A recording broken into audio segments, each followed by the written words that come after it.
Hi everybody, welcome to my channel or welcome back.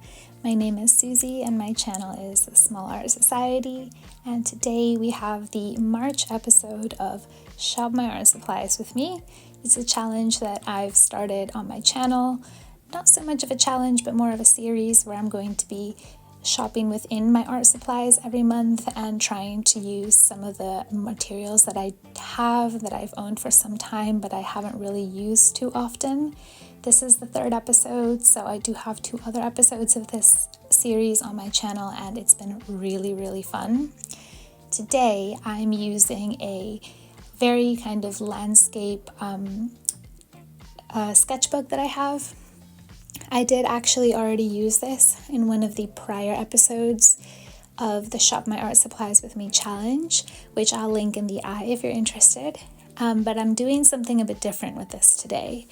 I'm actually going to be using these colorful fine liners that I've had probably for the better part of the past maybe 10 or so years. And I love how colorful they are. And I used to really enjoy using them when I was doing line work, but it's something that I just haven't used a lot lately. So I'm excited to play around with them today. And I decided to mix these supplies with watercolor. Now, spoiler alert, it did not work out. You will see later on what happened and what went wrong. But for now, I'm going to put my art supplies away and pull out the reference picture. So the reference picture is a picture that I found on Pinterest. It is a picture of a parrot, very colorful parrot. I liked this picture so much that I actually drew it first in a different journal that I have using a different kind of style. This is what I drew the very first time I tried to draw it. And I liked it so much, I thought that the use of the fine liners would be a really cool way of approaching this, using sort of like a hatching technique. So I decided that even though I had painted this picture before, I liked it so much that I was going to try to paint it again. So one of the things that I did with this drawing is that I did not use any type of an outline. I just kind of trusted my instincts and went straight in with the fine liners. That's something that I've been trying to work on a little bit in my art, where I'm trying to just have a little bit more confidence and not feel like I always need to have some type of an outline in order to do my drawings or my paintings. What I'm doing is I'm using small lines. I was originally going to do kind of like a hatching technique to create some depth and things like that, but in the end I didn't do it. I just kind of did layers of lines and I liked the way that that looked. What I've done is I've sped up the video a little bit so that we're not sitting here for a very long time, but I haven't sped it up too much. So if you're interested in following along, definitely feel free to pull out some fine liners and draw along with me. And with that, I'm going to let you guys watch this drawing and listen to this music, and I will be popping back in a little bit later to talk about some of the things that went wrong and what I think worked really well. So I hope you enjoy this.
in the drawing, I was feeling really, really happy with it. You can see that I've used the hatching technique not so much to create depth, but just to provide an indicator of where the kind of blocks of colors for the parrot were. I had to get a little bit creative with some of the areas of the parrot that were meant to be the color black because I didn't have black in this type of fine liner. I could have just pulled out other fine liners and done black, but I wanted to play around a little bit with what I knew with color theory and just go in and try to use some colors to blend them and, blend them naturally in some way so that they would create some type of brown or just a dark kind of muddly color. So that's what I'm doing here. I used a purple, a violet, and then I went in with a green to try to just get that a bit darker. And it's obviously not going to look as black as the photo looked, but it still gave the appropriate effect, and I was really happy with that. At this point is where things went wrong. So I wanted to use watercolors to add a little bit of dimension, a little bit of granulation, but I did not realize that these fine liners were not waterproof. So huge mistake.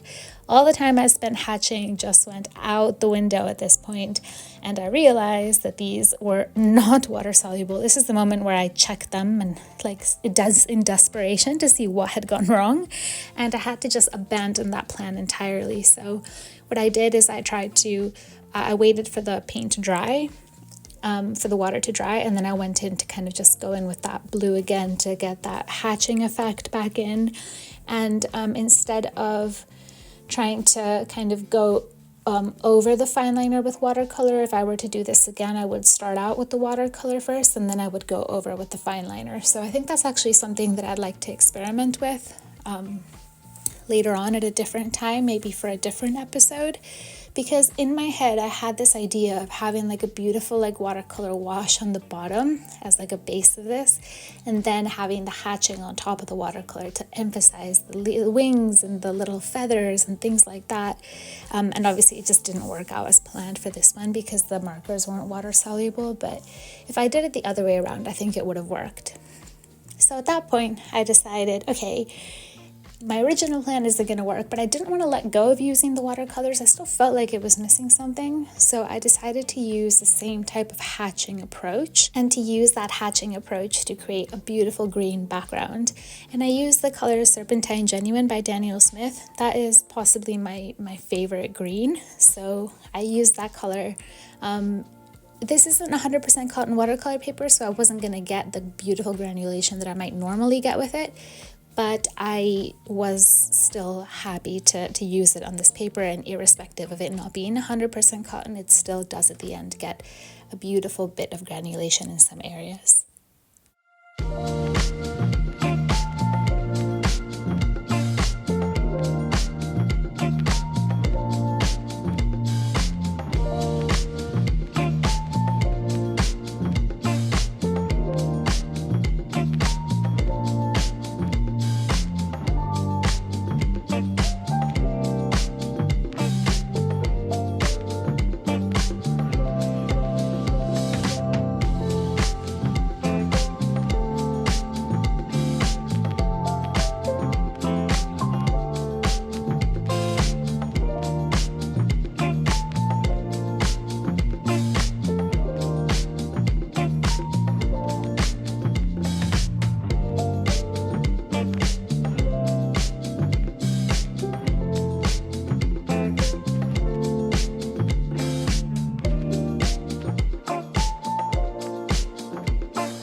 So at this point I had finished filling up the page with the beautiful Serpentine Genuine background, and I was sitting there looking at this and waiting for that wash of beautiful green watercolor to dry, and I couldn't help but think that it just didn't really quite feel finished yet.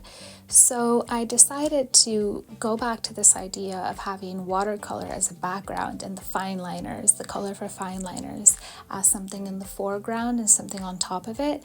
And I decided to grab my green fine liner and try to add a little bit of texture to that background. So I tried to go in and create some leaves in the background to kind of layer over that green, and this was something that I actually really liked. I don't think that by the end of it I was really happy with the positioning of all of the leaves.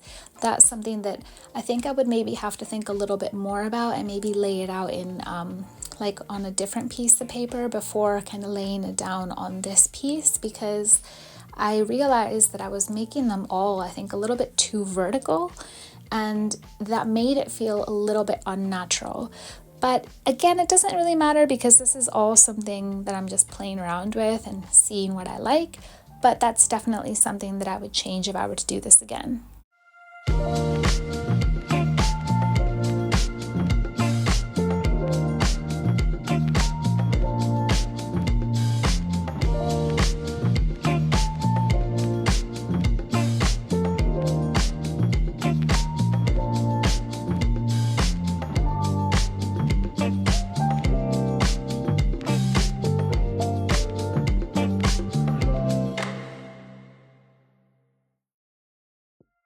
And that is it for today's video.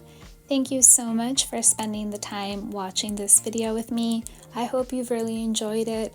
If you like this video, please consider subscribing to my channel if you'd like to see some similar watercolor and tiny art related content.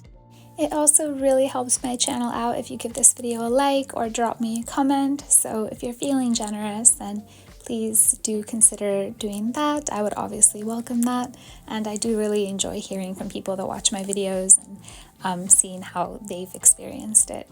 But thank you so much if you've made it this far, and I hope you guys have a lovely day. See you in the next one.